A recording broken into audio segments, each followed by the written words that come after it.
I am love, I am light, I am peace. I am love, I am light, I am peace. I am.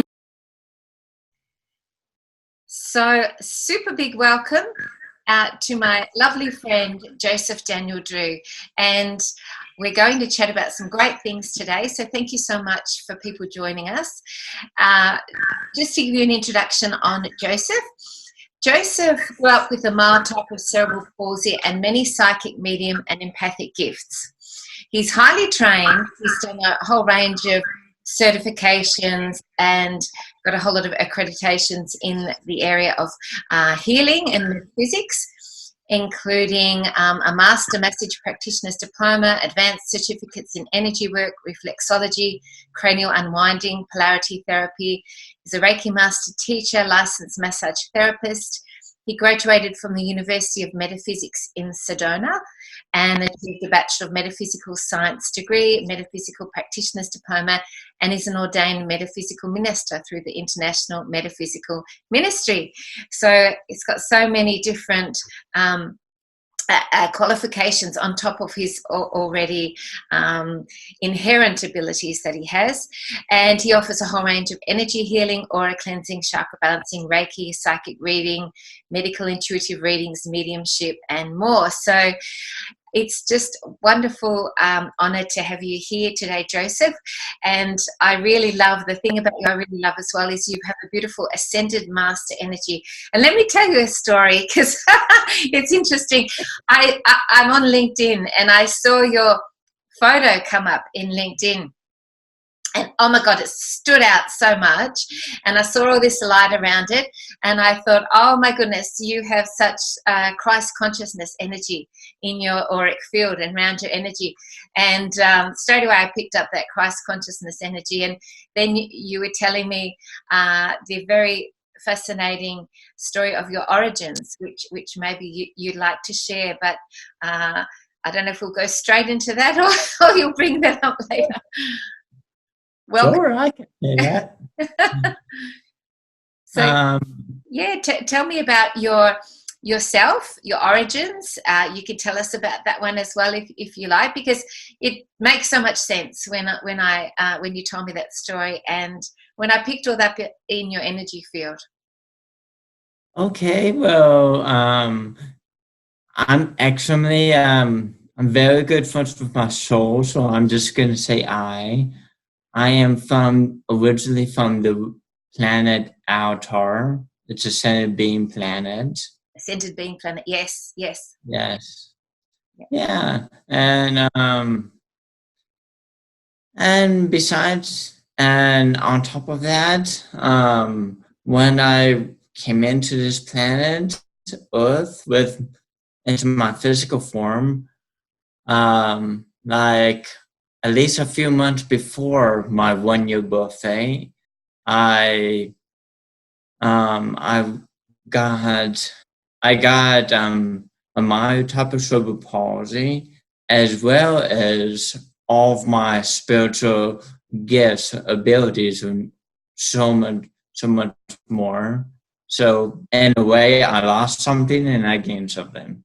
Yes. So you're saying that when you had that cerebral palsy come in, it also was the same time that bring in these spiritual gifts that they came together. Oh, how interesting! Very interesting. Yeah. And label, and we very much label things too in this paradigm. We label, cerebral palsy, or this person's got ADHD or they've got autism, but really I don't think those labels help sometimes, because they're energies and they're different ways of being in the world, they're different frameworks of reality, and they also come with their inherent gifts as well. And so when you label things, you in a sense devalue all these other incredible gifts and abilities that come with it. Oh yes, truly. I never liked labels, and I still don't like labels. No, I don't think they're helpful, and puts people in boxes. And it also means in a sense, it often degrades people's amazing abilities, and they're left out of the equation. Yeah. So tell us a bit about your life, Joseph, and your journey in this lifetime. Okay, well, like I just told you earlier, before I was 1 year old, I got cerebral palsy as well as those gifts. And it was, in a way, it was lonely and at least a little bit frightening at first, growing up with those abilities alone. I was the only one in my family that was awakened. Ah, yes.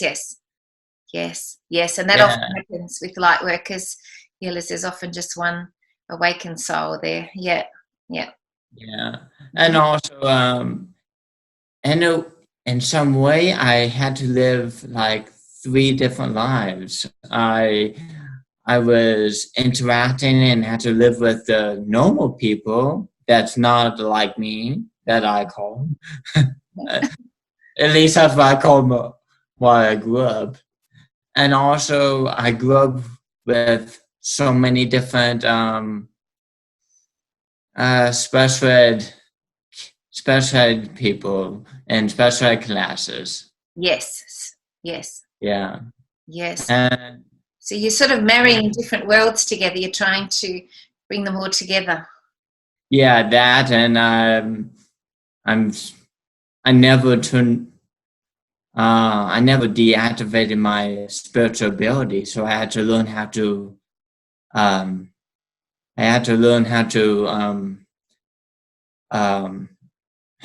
me see what's the word. I had to learn how to work with them, work with my abilities and learn from them.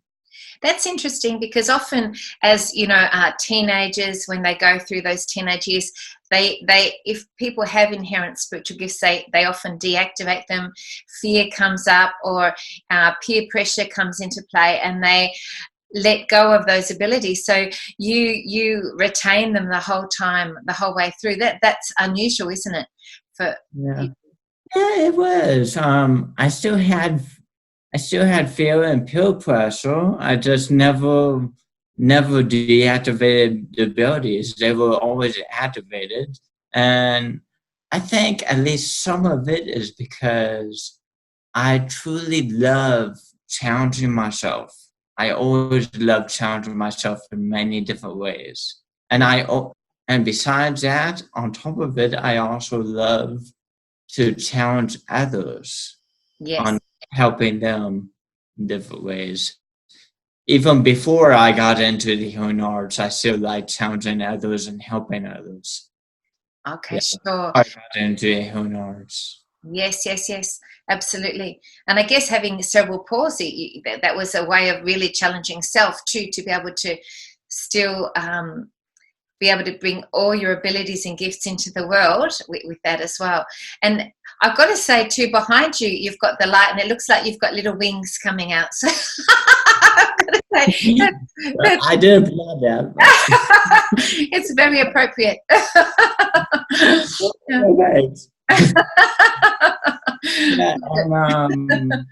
No accidents. And I know you didn't ask me, but I just wanted to say one out of many things how I learned how to work with my abilities and learn from them is by copying characters from TV shows and movies. Oh. Because I watched a lot of TV shows and movies growing up and still do. Like, for example, X-Men, Superman, and the Charmed TV shows and so on. Whenever I see a character does something supernatural or superpower that's interesting that I wanted to try, I just copy it and most of the time it works. Wow, that's so interesting. Yeah. Gosh. Well, that puts a really positive slant on all those shows. Empowering you in that way is fantastic for you to be able to utilize it in that way. Fantastic. So, in terms of as you got older and you were able to develop your gifts and do all your training and everything like that, did you find that your skills and abilities became much stronger? Yes. Most big time, yes, extremely. Mm-hmm. Like in the beginning of 2003, I took my very first energy healing class at the Healing Arts School. It was like just before, as well as during, and also after that class, every single one of my abilities quickly skyrocketed and enhanced, got more sensitive, got stronger, at least a little bit more focused. That was a very life-changing year. Fantastic. What's your favorite one of, I know it's hard to sometimes differentiate, but what's perhaps one of your favorite abilities or gifts or skills that you utilize, and maybe give us an example of working with that? Okay, my favorite. I don't know. It's difficult to pinpoint just one because I have so many abilities I'm good at. That's true. Perhaps just pick one and tell us how you worked with it and the results of what happened with that. Okay, well, probably if I have to pick just one, I would probably say my empathic ability. Yes. Yeah, I have so many different abilities that are extremely easy and for me to do, and that are easy and powerful for me to easy to access. And also beyond that, I am truly able to connect to any type of energy very easily. Right. And actually, since I said empath, my empathic ability is just like any other ability I have is extremely strong. But my empathic ability is I can feel every single vibration, every single person, animal, plant, car, electricity, every single vibration, emotions, physical energy, like if a person or animal has physical pain or whatever on the back, I can feel that. I can feel the telepath. I can feel the brain working inside and out. I can feel every single thing, just name it. Wow. So the thing with that is, like, it reminds me of a radio station. You know, when you tune into a radio, and if you don't get the dial on the right thing, you're hearing all the stations at once, and that can be really overwhelming. So how do you function in the world to be able to just bring in what's appropriate so that you're not overwhelmed with all the energies coming to you? How do you work with that? Well, that's an interesting question. Well, years ago at the very when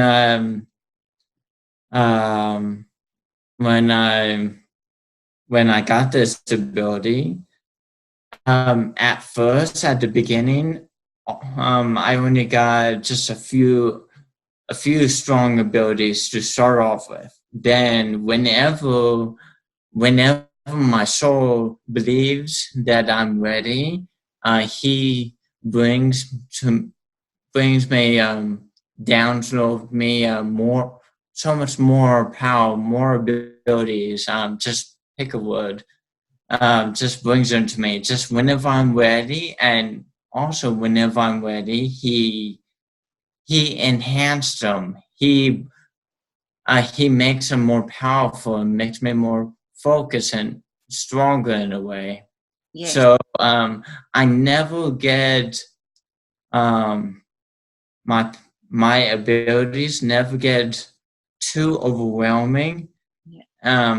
because I have a very wise and powerful soul. Fantastic. Beautiful. Yeah.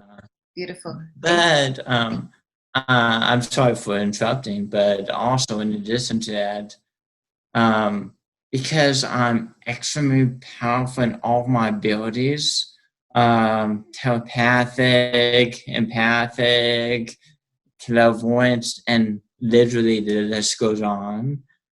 Because I'm so powerful and sensitive in so many different ways, I have to be extremely careful and do so many different things whenever I cleanse, balance, ground, and protect. I have to, not every single time, but most of the time I have to do that like every single second, 24/7. Yes, absolutely.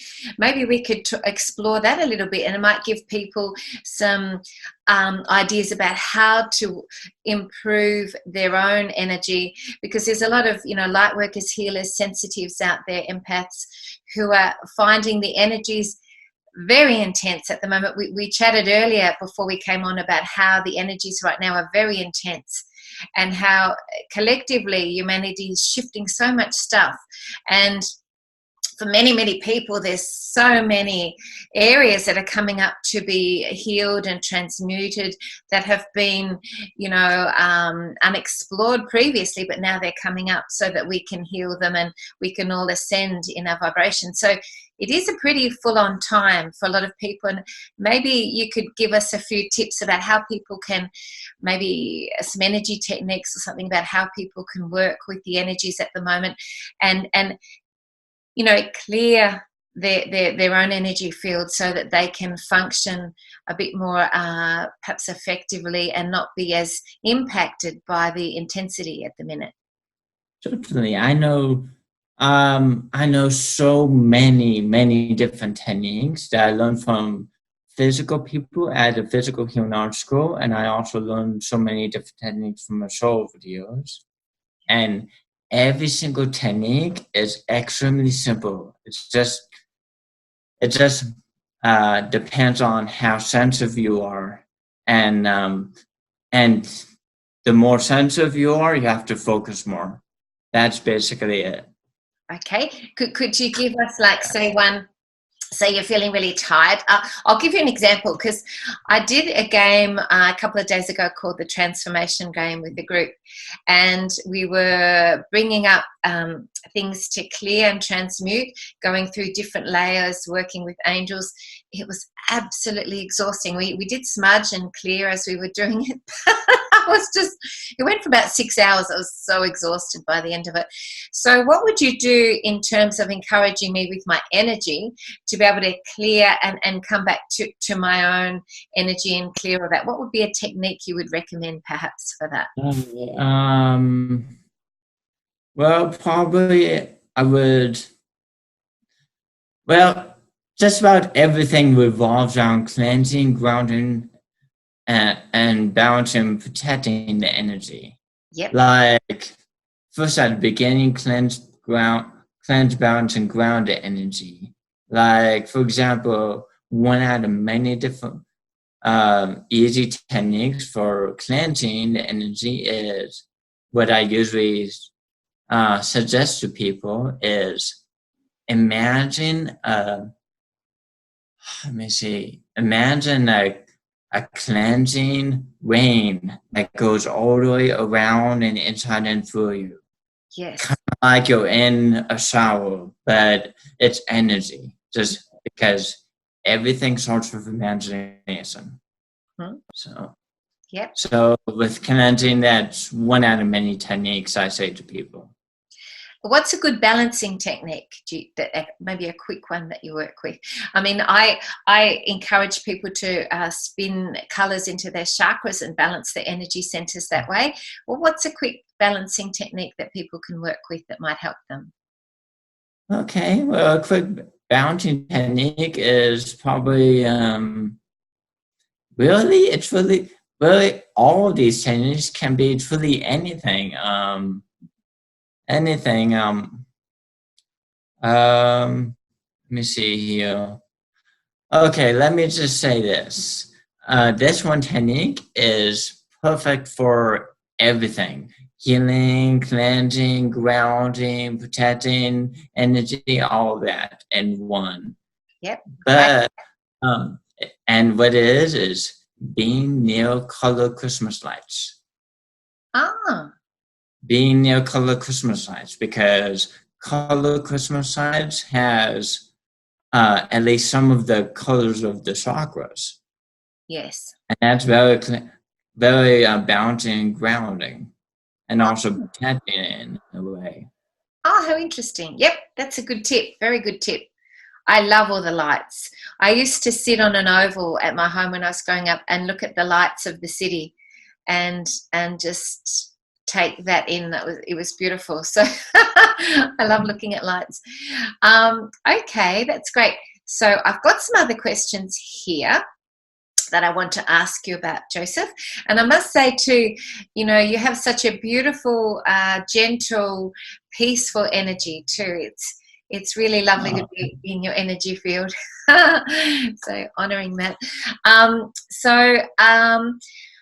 What is perhaps one of your greatest learnings? My greatest learnings? My greatest learnings for as what? To be on the earth plane, but with all your abilities and skills. What's something that's really important that you've learned because you know, to function in this reality, you know, the 3D earthly reality is sometimes, obviously, for many of us can be challenging. So what's a learning that you could perhaps tell people about that you've discovered? Well, probably if I have to pick only one, listening. Right. Truly, really listening to the person, animal, or any type of being, inside and out, the nervous system and everything. Really listening. Okay. Yeah, it's truly a type of thing that not a lot of people are good at. I've been finding out of videos. So true. Absolutely. Yeah, And even I still have struggles with it. yes. Well, there's so much external stimuli coming in all the time, you know, as we function in this reality, that to get that focus and that presence to really hear and listen. And I guess that's part of being empathic too, to really listen on different levels. Yes, most definitely. Yeah.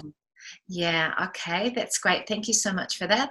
And how do you recommend people connect to their inner guidance? You know, for people that are having trouble tuning in and getting internal guidance, and perhaps their energy is more focused on the external, the things happening around them, but they find it hard to go within and get their own answers and connect with their own intuition. What do you recommend for people that are having that challenge? Well, first, deep breathing, and then ground your energy. And everybody has different ways to do that. And like I just said earlier, I know so many different techniques, but the best technique is just listen to your body. And if the person does not know how to listen to your body, then I would just suggest a variety of different techniques. Like, for example, just the pinky on your hand, the earth element is on your hand. The earth element, the root chakra, is on the pinky.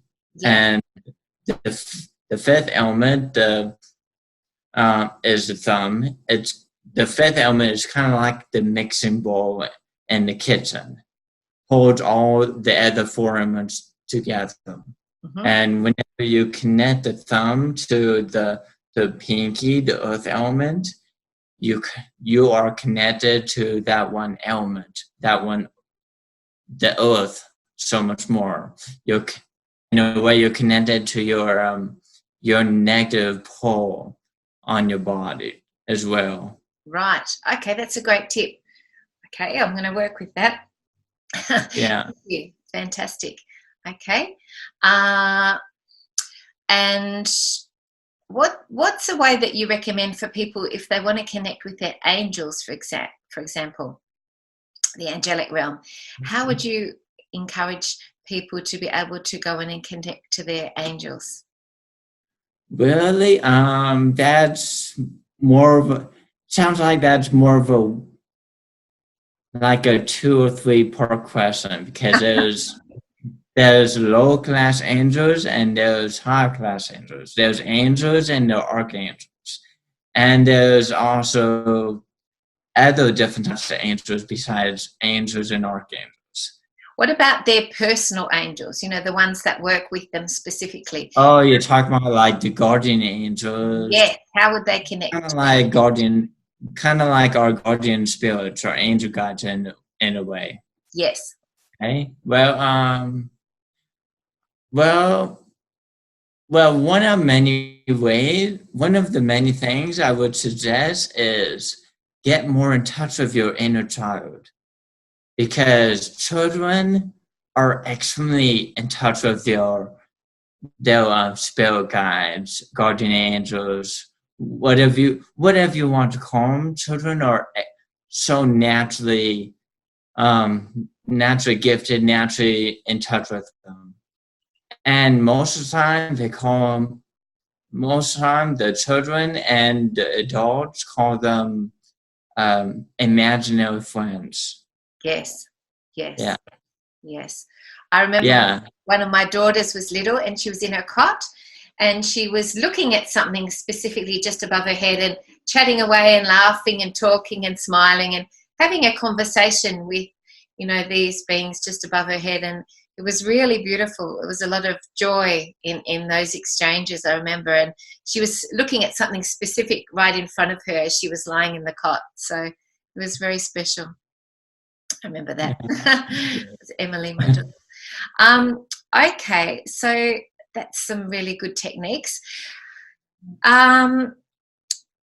What do you think at the moment, with the world that we're going through this big transition into ascension, humanity is, and we're releasing a lot of the darkness. There is this polarity of the dark and the light. What do you think people can do at the minute to improve their lives and improve the world that we live in? Can you give us a few tips of what you think is important? Oh yeah, certainly. I would highly suggest helping others, people, animals, and also helping others in different ways.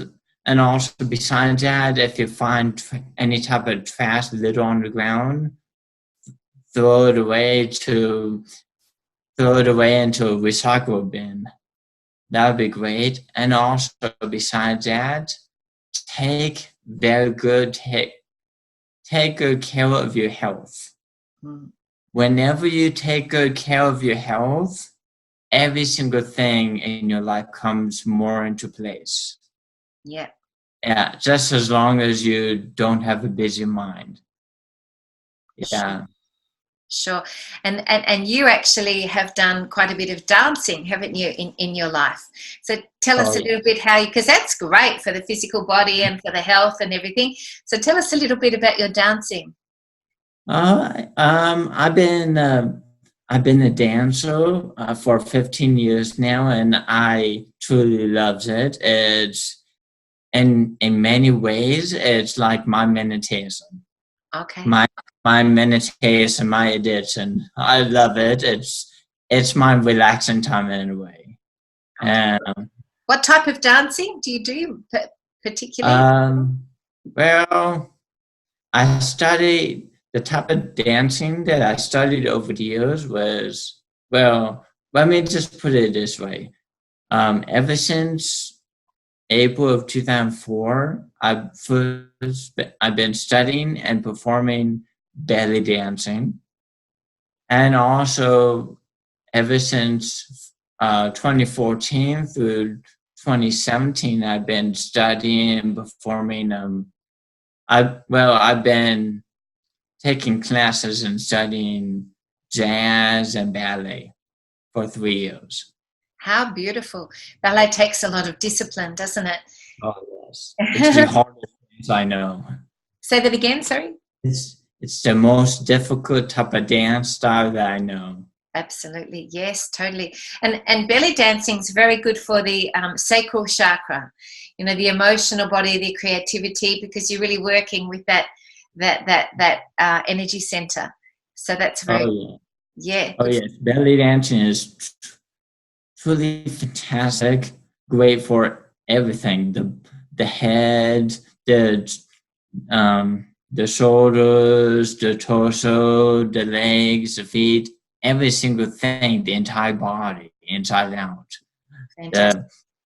Every single one of the chakras, the organs, especially when the dancer does belly rolls, the belly dance, rolls of the belly. Okay, interesting. The other thing it does too, it rebalances the divine feminine energy as well, because it's very much honoring the divine feminine. So you're creating that balance. Wonderful for a male to do it, because you're balancing your own inner divine feminine as well. Yeah, it's excellent for the Kundalini. Yeah, excellent. As well as the nervous system, they all intertwine with each other. Absolutely, yes. All go together. Fantastic. Thanks, Joseph. Very good. Okay, I have another question for you. So what sort of mentors have you, are there any particular mentors that have stood out for you in your life, or sources of information on the planet that have really helped you? Maybe you could pick one or two that have been inspirational, for you in your life. Okay. Well, since I told you earlier, one of the many things I did growing up in order to get to know and how to work with my abilities was to copy other characters from TV shows and movies. So probably some of the characters. Wow. Some of the characters, but I would say, for as real life mentors, I would probably say just very short temporary mentors, like holistic teachers I had in schools, or my dance teachers, but they were just very short temporary mentors. But my most longest, strongest mentor and teacher is my soul. Yeah, yeah. Beautiful. So I never learned from a specific spiritual book or a teacher for a long time. Never did that. Oh, absolutely. So all the true, really powerful knowledge and wisdom comes from within Yes. the soul. Absolutely. Fantastic. That's great, because growing up in the Western world, we're so taught, and it's very unconscious, but we're very taught that everything comes from outside ourselves, externally. And so we have to undo all that programming all the time, that it's always going in, always back to the source within.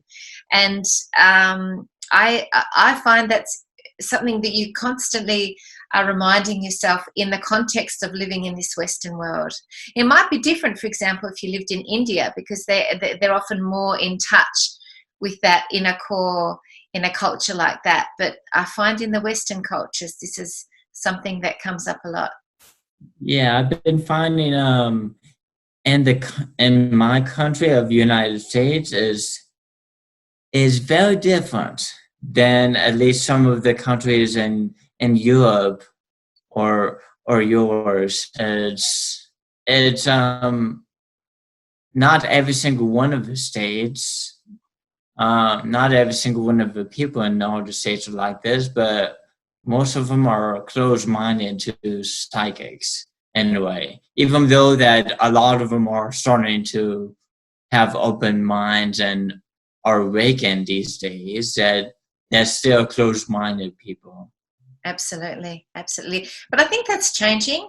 Much more people awakening at the minute, and that 100th monkey syndrome where, you know, so many people start awakening and then it inspires everyone else too. So I feel that that's a real groundswell that's happening at the minute.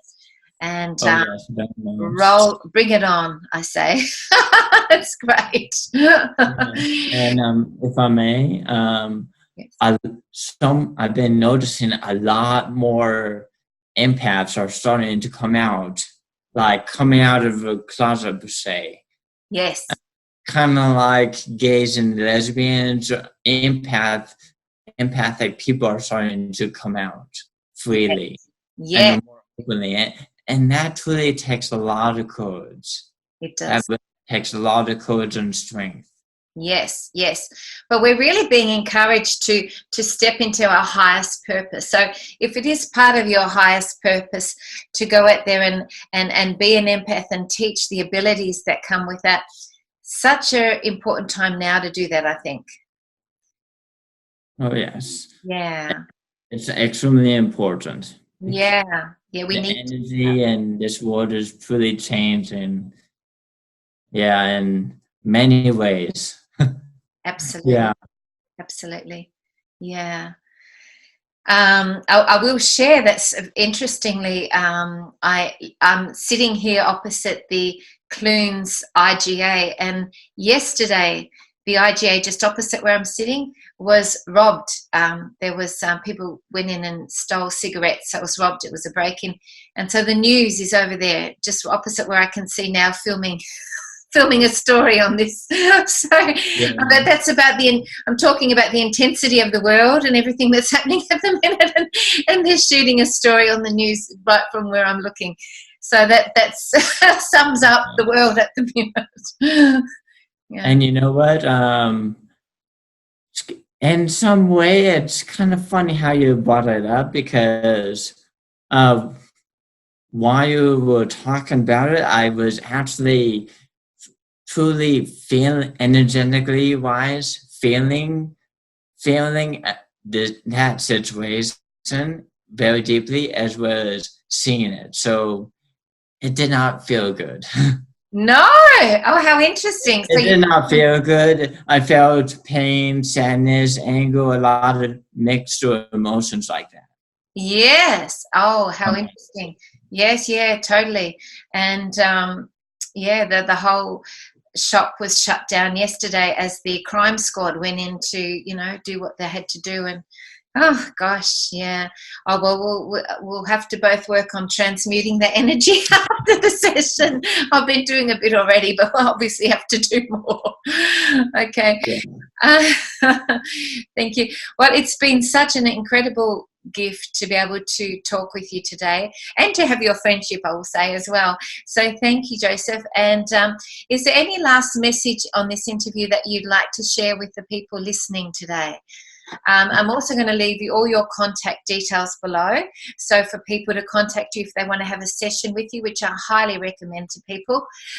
You can, as I said earlier, have aura cleansing, chakra balancing, psychic healing, psychic reading, mediumship, any of those things. So what would be a message that you would like to perhaps leave with people today? Well, if I would, I truly want to tell a lot of people so many different things, but because we're limited on time, how much time do we have? Do we have enough time for me to do one or two? Well, I'd love you to do two, so we'll just go with that. Okay.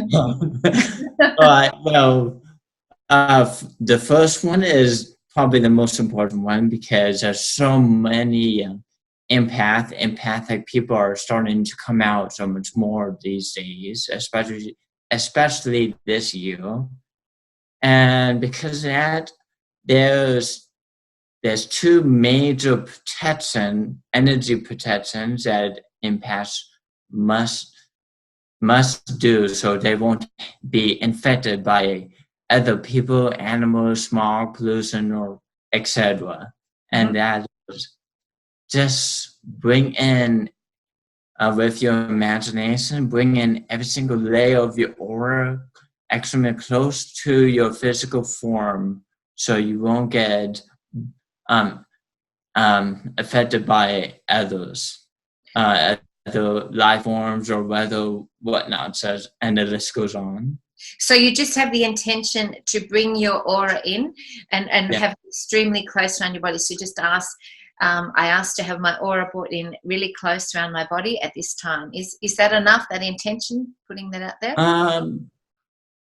It depends on how sensitive you are. If you're really sensitive, it takes more focus inward in the mind. But also, if you're a type of person that knows that can feel energy, then you can bring it in with your hands. Bring your aura in with your hands. Okay, fantastic. Yep.